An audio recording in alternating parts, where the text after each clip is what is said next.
Dalam beberapa hari ini banyak dibicarakan tentang Ferrari yang telah mengembangkan dua versi yang sepenuhnya berbeda dari mobil tersebut karena mereka dalam kebingungan, karena mereka dalam krisis, ada alarm di dalam Maranello. Tapi seberapa benar narasi ini? Dalam video hari ini kita akan membahas kedua versi Ferrari ini dan menjelaskan setiap keraguan. Kita juga harus membicarakan shakedown Cadillac yang dilakukan di Silverstone yang memberi kita beberapa bocoran tentang bagaimana Ferrari SF26 juga akan terlihat menggunakan mesin yang sama dengan Cadillac dan tentunya dikembangkan oleh Ferrari sendiri. Kita juga harus membahas Red Bull dan rumor yang disebarkan oleh Mercedes tentang rasio kompresi yang dimodifikasi. Sebenarnya Red Bull sendiri menuduh Mercedes saat ini. Dan kita juga harus membahas Cadillac yang menggunakan pull rod di bagian depan sebagai jenis suspensi.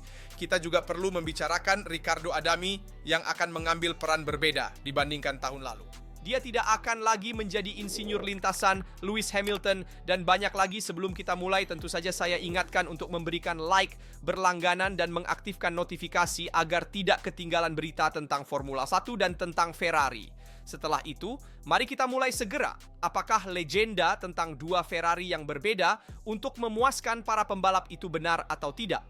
Ada ide bahwa di Maranello mereka tidak memahami apa-apa dan sedang menjalankan dua proyek yang berlawanan, dan ide ini hanyalah sebuah pemaksaan, salah satu dari cerita-cerita yang sangat berfungsi di zaman sekarang tetapi jauh lebih sedikit ketika masuk ke dalam aspek teknis. Sebenarnya konteksnya sangat penting. Pada tahun 2026 akan ada perubahan regulasi yang sangat besar, salah satu yang terdalam dalam sejarah terbaru Formula One, dan itu hampir mengubah segalanya: unit daya, sasis, aerodinamika, pengelolaan aliran, massa, bahan bakar, ban singkatnya. Ini adalah riset total. Dan dalam situasi seperti ini, tidak ada tim yang benar-benar tahu di mana mereka akan berada dibandingkan dengan yang lain.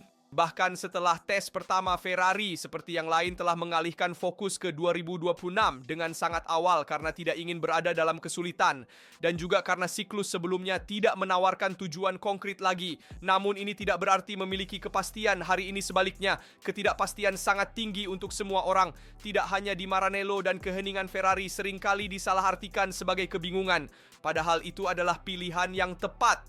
Frederick Vasseur telah beberapa kali meremehkan pentingnya tes pertama di Barcelona yang akan berlangsung tanpa penonton. Jadi tidak akan ada wartawan yang hadir, tetapi semua tim akan fokus pada pengembangan, terutama pada keandalan mobil balap.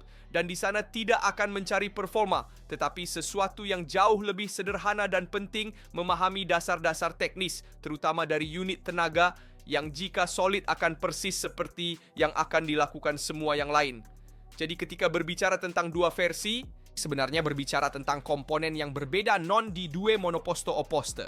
Dan ini penting untuk disebutkan, sebenarnya pada bagian depan solusi aerodinamis dan zona spesifik mobil akan berbeda, itu normal. Itu fisiologis, tak terhindarkan dalam regulasi baru, dan berlaku untuk Ferrari, berlaku untuk Mercedes, berlaku untuk Red Bull. Intinya berlaku untuk siapa saja. Tentu saja tim-tim papan atas akan berubah lebih banyak antara satu versi dan versi lainnya. Sementara tim-tim kecil akan berubah lebih sedikit karena mereka juga memiliki pengembangan yang lebih sedikit pada monoposto. Hal yang sama juga berlaku untuk unit daya Ferrari yang digambarkan sebagai bermasalah tanpa adanya bukti konkret yang muncul dari data yang ada. Sebenarnya kebenarannya adalah bahwa Ferrari menunjukkan optimisme hati-hati yang konsisten dengan fase di mana tidak ada yang bisa mengumumkan pernyataan besar. Dan itu tidak berarti mengatakan bahwa SF26 akan menjadi juara, tidak ada yang tahu. Dan penting untuk tidak membuat pernyataan seperti yang terjadi tahun lalu, tetapi menggambarkan skenario krisis mendalam, kekacauan teknis, atau proyek yang salah dari awal. Ini lebih merupakan latihan naratif daripada analisis yang kredibel. Dan di sini sedang membingungkan eksplorasi teknis dengan kebingungan menekan keras di beberapa jalur. Tidak berarti tidak tahu apa yang dilakukan, itu berarti tidak ingin meninggalkan apapun yang belum dicoba. Dan 2026 akan menjadi lompatan besar ke dalam kegelapan bagi semua orang menilai hari ini. Bahkan sebelum melihat mobil di trek berbicara, jauh lebih banyak tentang siapa yang menceritakan cerita tertentu daripada tentang Ferrari itu sendiri. Dan jangan percaya pada rumor yang mengatakan bahwa Ferrari telah membuat dua versi yang sepenuhnya bertentangan, bahwa mereka tidak tahu arah yang harus diambil, bahwa mereka benar-benar dalam kepanikan. Ini adalah pernyataan palsu. Teman-teman Ferrari sedang mengikuti program yang tepat. Mereka akan mengembangkan mobil yang didedikasikan ditunjukkan untuk pengujian di Barcelona yang akan menjadi versi embrionik dari kendaraan yang kemudian akan kita lihat di Bahrain, yang akan menjadi evolusi konkret yang sudah dirancang beberapa bulan yang lalu. Jadi Ferrari tahu garis yang harus diikuti dan telah mengembangkan dua versi seperti yang akan dilakukan tim lain juga. Seperti yang wajar, tetapi ada dua versi yang saling melengkapi. Satu akan menjadi evolusi dari yang lain untuk kemudian bekerja pada setiap aspek secara terpisah.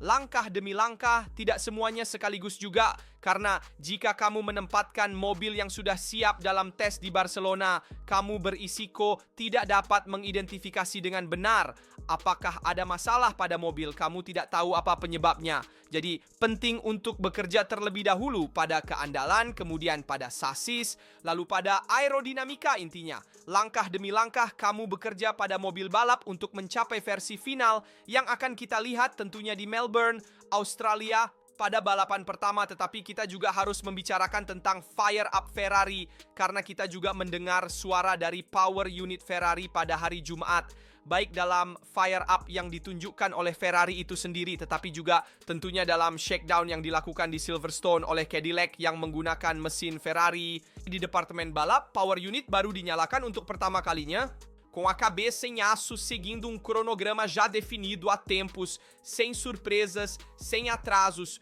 tudo exatamente como planejado e não aqueles momentos rituais que no mundo da Fórmula 1 se repetem todo ano, mas que contam mais do que parece, porque a partir daí o projeto deixa de ser apenas teoria e começa a se tornar real.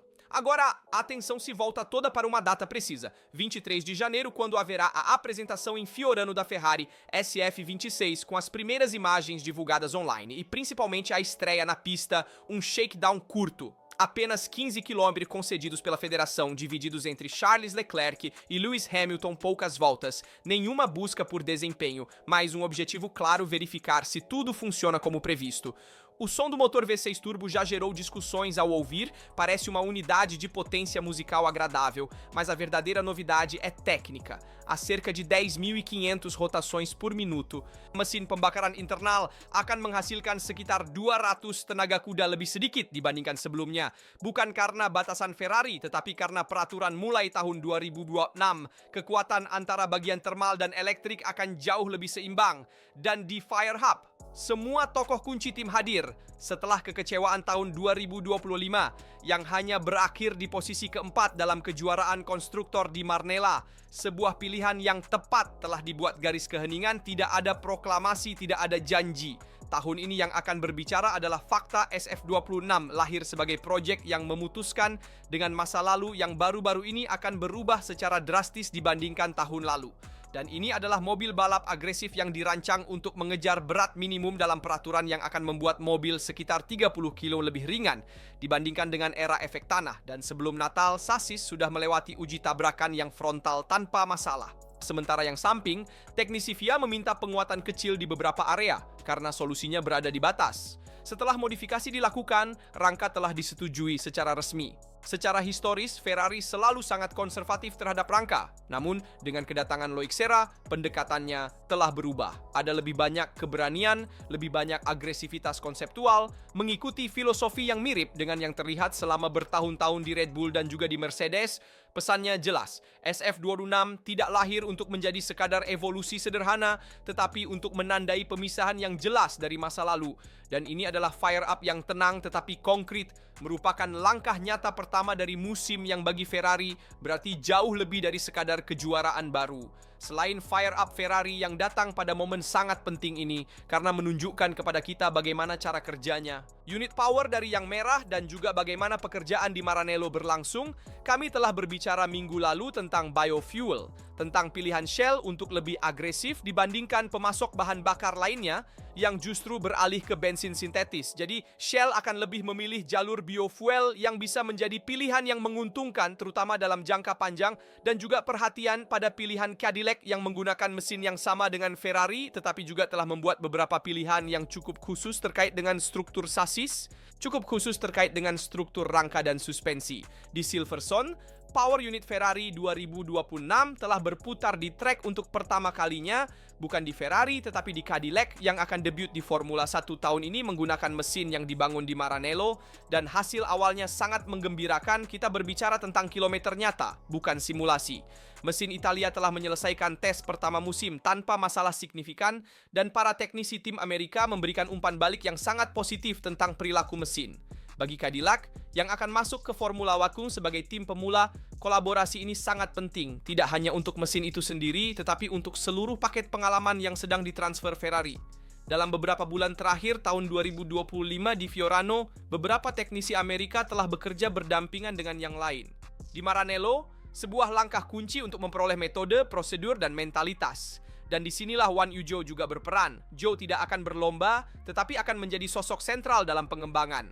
Sebenarnya dia sudah mengenal proses Ferrari dan akan bekerja sama erat dengan Bottas dan Perez di simulator, membantu tim untuk membaca dan mengaitkan data dalam regulasi yang sepenuhnya baru, sebuah akselerator pertumbuhan yang sesungguhnya. Uji coba di Silverstone juga berfungsi untuk mengonfirmasi beberapa pilihan teknis Cadillac yang juga tidak biasa sebenarnya. Yang paling mencolok berkaitan dengan suspensi depan yang akan menggunakan pull rod, sebuah solusi yang sudah terlihat di masa lalu, dipilih karena alasan aerodinamis, terutama terkait dengan pengelolaan aliran di bawah mobil balap dengan saluran Venturi terkenal yang ada di era efek tanah. Namun untuk tahun ini tampaknya arah tim lebih memilih pilihan suspensi push rod daripada pull rod. Tidak ada yang mengatakan bahwa pilihan ini pull rod adalah jalan yang tepat untuk semua orang. Dengan peraturan baru, banyak kepastian dari masa lalu hilang. Pull rod depan telah berfungsi dengan baik di era sebelumnya, tetapi untuk memahami apakah itu akan mempertahankan keuntungan yang sama akan memerlukan waktu, simulasi, dan terutama jam yang dihabiskan di trek. Cadillac yang tidak memiliki pengalaman langsung di Formula 1 telah memutuskan untuk sangat bergantung pada simulasi CFD dan model teoritis, mengidentifikasi solusi ini sebagai yang paling konsisten dengan proyek, mengingat data yang tersedia. Namun poin kunci tetap pada mesin Ferrari. Sebenarnya tes dilakukan dalam 200 km klasik yang diberikan oleh FIA untuk filming day, dan disinilah datangnya bantahan penting. Tidak ada keterlambatan pada unit daya Ferrari, meskipun beberapa rumor telah mulai beredar dalam beberapa minggu sebelumnya. Pull rod adalah jalan yang tepat untuk semua orang. Dengan peraturan baru, banyak kepastian dari masa lalu hilang. Pull rod depan telah berfungsi dengan baik di era sebelumnya, tetapi untuk memahami apakah itu akan mempertahankan keuntungan yang sama akan memerlukan waktu, simulasi, dan terutama jam yang dihabiskan di trek. Cadillac, yang tidak memiliki pengalaman langsung di Formula 1, telah memutuskan untuk sangat bergantung pada simulasi CFD dan model teoritis, mengidentifikasi solusi ini sebagai yang paling konsisten dengan proyek, mengingat data yang tersedia. Namun, poin kunci tetap pada mesin Ferrari. Sebenarnya tes dilakukan dalam 200 km klasik yang diberikan oleh FIA untuk filming day, dan disinilah datangnya bantahan penting. Tidak ada keterlambatan pada unit daya Ferrari, meskipun beberapa rumor telah mulai beredar dalam beberapa minggu sebelumnya. Kebangkitan baru-baru ini telah menjelaskan bahwa semuanya berjalan sesuai rencana, dan di Silverstone kami juga melihat sebuah Cadillac yang telah mengonfirmasi harapan. Tidak ada masalah yang muncul baik pada bagian endotermik maupun pada bagian hibrida, dan keterlambatan kecil awal dalam menyalakan mobil tidak terkait dengan mesin, tetapi dengan sistem pengapian yang tidak terkalibrasi dengan baik. Detail ini tidak sepele karena pada tahap ini setiap kendala kecil segera diubah menjadi alarm. Jelas bahwa filming day tidak mengesahkan kinerja mesin, tidak mengatakan seberapa kompetitifnya dan di mana Ferrari akan ditempatkan dibandingkan dengan yang lain, tetapi mengatakan satu hal yang mendasar: unit tenaga berfungsi, merespons seperti yang diharapkan, dan tidak menunjukkan masalah yang jelas pada tahap awal. Dan untuk proyek yang sepenuhnya baru, dengan peraturan yang sepenuhnya baru, ini adalah sinyal yang tepat untuk dilihat. Sekarang ujian sebenarnya akan menjadi Barcelona. Di sana ujiannya akan lebih lama, lebih kompleks, dan lebih mengungkapkan. Tidak akan beberapa kilometer yang dilakukan di Silverstone yang memberikan kebenaran tentang unit daya Ferrari. Kita harus menunggu uji yang lebih menegangkan seperti di Barcelona. Data dari Silverstone semua menuju ke arah yang sama dan di Maranello ada optimisme tentang pekerjaan yang telah dilakukan, tetapi tidak ada janji, tidak ada pernyataan, hanya bukti teknis. Dan ini mungkin cara terbaik untuk memulai tahun 2026. Dan sepertinya kita kembali ke tahun 2022 karena beberapa pilihan terkait dengan yang di awal siklus sebelumnya. Misalnya, kita melihat bagian samping di bagian atas yang sangat besar, sangat volumetrik. Tanda bahwa mereka akan memulai dengan cara ini. Saya berbicara tentu saja tentang Cadillac, tetapi juga tentang Audi yang telah kita lihat di track di Barcelona. Dua mobil yang kami lihat di Shakedown Cadillac, di Silverstone Audi di Barcelona. Kami melihat area samping yang sangat besar, juga karena tidak ada papan berge di depan, yang merupakan elemen aerodinamis yang kami lihat pada siklus sebelum era efek tanah. Jadi kami akan melihat solusi yang berbeda terkait dengan samping lebih mirip awal 2022 dengan Cadillac yang juga memilih untuk meniru solusi Ferrari di 2023, memperkenalkan sebuah shibolo di dalam samping dan berusaha mengelola aliran aerodinamis yang datang dari bagian depan dengan lebih baik. Sangat menarik, bagian dari suspensi depan, Pure Road, diambil dari Cadillac. Menurut saya sebagai tim baru yang masuk ke Formula One, ingin memilih pilihan yang aman, yang sudah teruji tahun lalu dan yang memberikan hasil yang diharapkan bagi sebagian besar tim. Dua mobil yang kami lihat di Shakedown Cadillac di Silverstone Audi di Barcelona. Kami melihat area samping yang sangat besar juga karena tidak ada papan berge di depan yang merupakan elemen aerodinamis yang kami lihat pada siklus sebelum era efek tanah.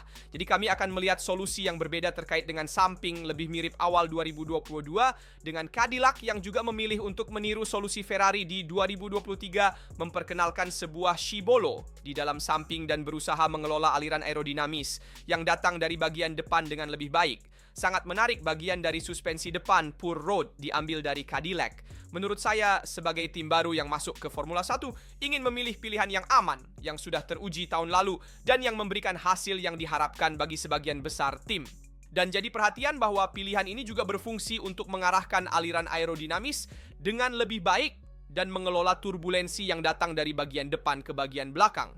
Itulah sebabnya kita juga melihat bentuk bodi yang begitu besar untuk mendukung aliran menuju bagian belakang. Dan seperti yang disebutkan sebelumnya, pilihan Pure Road di bagian depan bukanlah keputusan yang kebetulan. Dalam regulasi yang sepenuhnya baru di mana tidak ada yang memiliki referensi yang solid, Cadillac telah memilih filosofi yang mengutamakan aerodinamika dibandingkan dengan kesederhanaan mekanis murni. Melihat geometri suspensi depan, segera terlihat adanya anti-dive yang sangat mencolok. Segitiga atas sangat miring, sebuah pilihan yang merupakan tujuan yang jelas, menstabilkan platform aerodinamis saat pengereman dan dalam fase transisi. Dengan kata lain, menjaga mobil tetap sestabil mungkin dari sudut pandang aerodinamis, sehingga dapat menjamin beban yang lebih konstan dalam berbagai kondisi. Memang, sebagian dari efek ini diredam oleh sudut berlawanan dari segitiga bawah, tetapi pesannya tetap jelas. Di sini aerodinamika memandu mekanika, bukan sebaliknya. Di bagian belakang, Cadillac justru mengambil arah yang berlawanan dan memilih push road, dan ini adalah pilihan yang kini diambil oleh hampir semua tim. Alasannya sederhana, ini membantu membebaskan ruang. Dengan skema kompresi, pegas dan peredam dapat diposisikan lebih tinggi, memungkinkan untuk merampingkan bagian bawah bodi dan meminimalkan hambatan aerodinamis di area paling sensitif mobil, yaitu yang dekat dengan diffuser. Detail menarik terkait dengan transmisi. Cadillac telah membeli komponen internal dari Ferrari tetapi merancang casing secara mandiri. Ini adalah pilihan strategis yang memberikan kebebasan lebih dalam mendefinisikan titik pemasangan suspensi belakang dan dalam arsitektur keseluruhan dari bagian belakang mobil. Beralih ke aerodinamika, sayap depan konsisten dengan apa yang terlihat dalam render minggu-minggu lalu. Template dengan pesawat selamnya yang sangat luas akan menjadi salah satu poin kunci dari regulasi 2026 untuk mencoba memperkuat efek outwash sambil berusaha tetap dalam batas regulasi. Mudah untuk memprediksi bahwa ini akan menjadi salah satu regulasi yang paling berkembang sepanjang musim. Dan di sini kita jelas dihadapkan pada spesifikasi peluncuran yang belum definitif, belum disempurnakan, tetapi fungsional. Hal yang sama juga berlaku untuk area tengah mobil. Dan kita tahu bahwa papan berge sudah tidak ada lagi dan itu bukan elemen aerodinamis yang penting untuk regulasi ini karena telah dilarang oleh regulasi itu sendiri. Namun Cadillac sedang mengerjakan versi dasar sambil menunda solusi yang lebih canggih ke tahap selanjutnya. Panci mengonfirmasi konsep yang kita kenal dengan baik, sebuah undercut yang mencolok. Dan solusi serupa dengan yang kita lihat juga dengan Audi di Barcelona. Jelas bahwa pada tahun 2026 area perut akan menjadi krusial untuk generasi outwash dan untuk pengelolaan turbulensi yang berasal dari roda depan. Ini akan menjadi faktor lain yang memengaruhi performa dan turbulensi yang ada pada mobil. Dan kemudian kita juga melihat tentunya power unit Ferrari. Mesin telah merespons seperti yang diharapkan tanpa masalah yang jelas, mengonfirmasi perasaan baik yang sudah muncul di hari-hari sebelumnya. Tentu saja masih terlalu awal untuk menarik kesimpulan dan kami akan melakukan evaluasi keseluruhan di Barcelona. Namun ini adalah analisis pertama dari mobil pertama yang kami lihat di lintasan, selain tentunya Audi di Barcelona. Namun ini adalah mobil pertama dengan mesin Ferrari. Dua berita terakhir. Kita harus berbicara tentunya tentang Riccardo Adami yang tidak akan lagi menjadi insinyur lintasan Lewis Hamilton. Dan ini adalah keputusan yang sangat diinginkan oleh juara dunia 7 kali tersebut. Melihat musim tahun lalu dan juga CD di tim radio antara Hamilton dan Riccardo Adami, mereka tidak merasa nyaman seperti yang kita harapkan dalam hubungan antara insinyur trek dan pembalap. Dan kita juga akan melihat siapa insinyur trek masa depan Lewis Hamilton. Dan kita juga harus berbicara tentang Ben Hodgkinson. Dia telah berbicara tentang rumor yang diluncurkan oleh Mercedes tentang mesin Red Bull. Jadi sudah ada ketegangan pertama antara Red Bull dan Mercedes terkait power unit. Riccardo Adami tidak akan lagi menjadi insinyur trek Lewis Hamilton. Setelah satu musim bersama, Adami meninggalkan pit untuk mengambil tugas baru. Dia akan bergabung dengan Ferrari Driver Academy dan akan menangani program TPC. Uji coba mobil sebelumnya.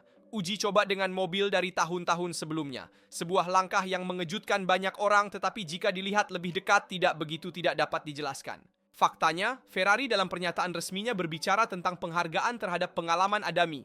Tentang kontribusinya terhadap pertumbuhan para pemuda dan penguatan budaya kinerja. Semua benar, tapi itu tidak menceritakan seluruh cerita. Hubungan antara Adami dan Hamilton selalu bersifat profesional. Benar, tapi tidak pernah ada kedekatan yang dalam, yang seringkali membuat perbedaan antara pasangan yang fungsional dan yang benar-benar sukses.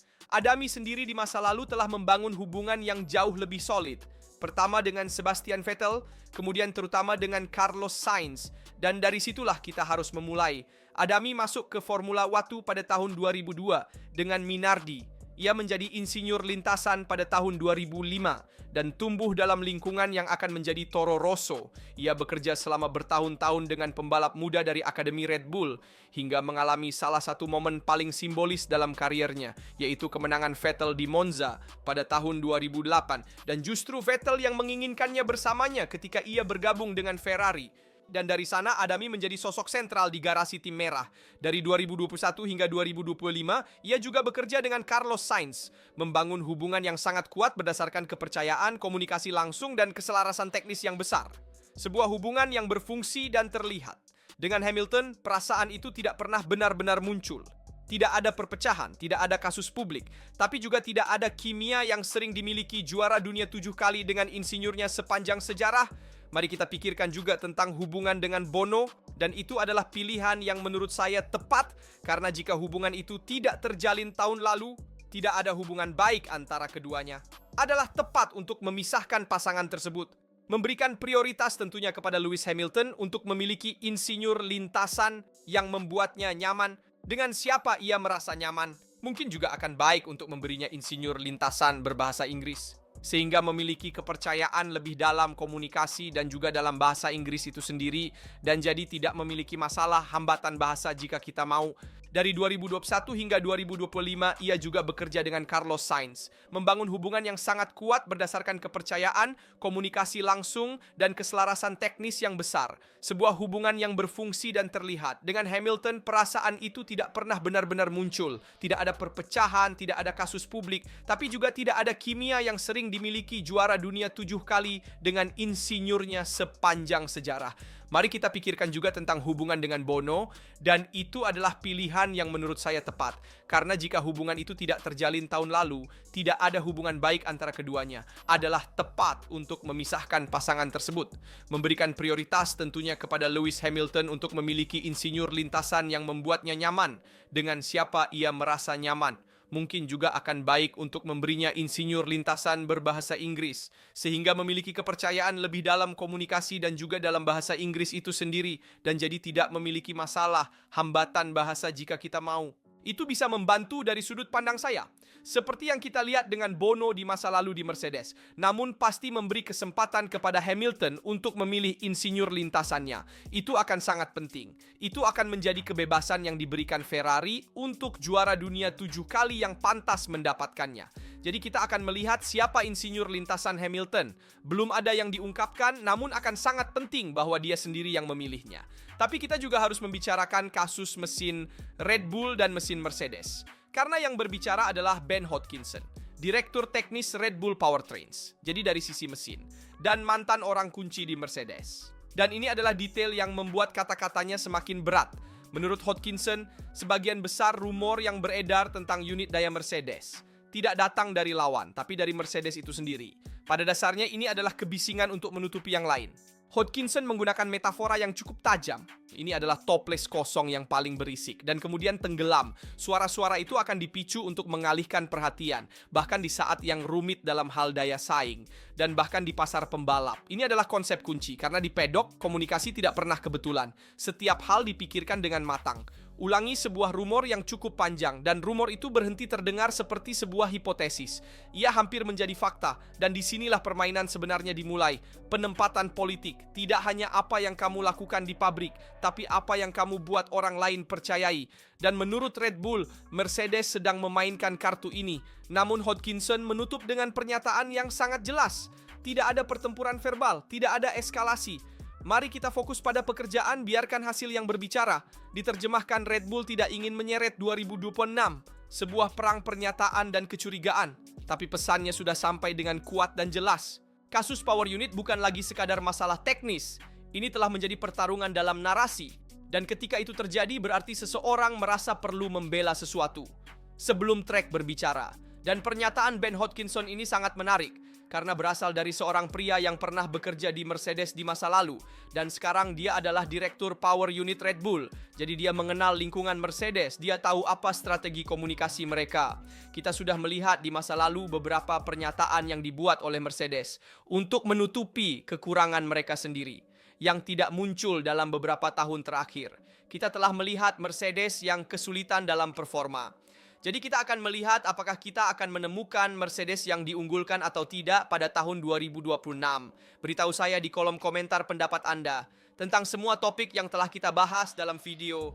Dari power unit Ferrari, dari shakedown Cadillac di Silverstone. Dari dua versi gagal dari Ferrari yang sama, tentu saja kita juga harus berbicara tentang Riccardo Adami dan tentang keputusan untuk tidak lagi memiliki Lewis Hamilton, untuk tidak lagi memiliki Riccardo Adami sebagai insinyur lintasan, dan juga tentang kata-kata Ben Hawkins. Mereka penasaran, baca dan jawab semua komentar kalian. Seperti biasa, saya ingatkan untuk memberikan like, untuk berlangganan, mengaktifkan notifikasi, agar tidak ketinggalan video tentang Formula One dan tentang Ferrari. Sekian dari sini, sampai jumpa di video berikutnya. Tentu saja kita juga harus berbicara tentang Riccardo Adami dan tentang keputusan untuk tidak lagi memiliki Lewis Hamilton, untuk tidak lagi memiliki Riccardo Adami sebagai insinyur lintasan, dan juga tentang kata-kata Ben Hawkins. Mereka penasaran, baca dan jawab semua komentar kalian. Seperti biasa saya ingatkan untuk memberikan like, untuk berlangganan, mengaktifkan notifikasi agar tidak ketinggalan video tentang Formula One dan tentang Ferrari. Sekian dari sini, sampai jumpa di video berikutnya.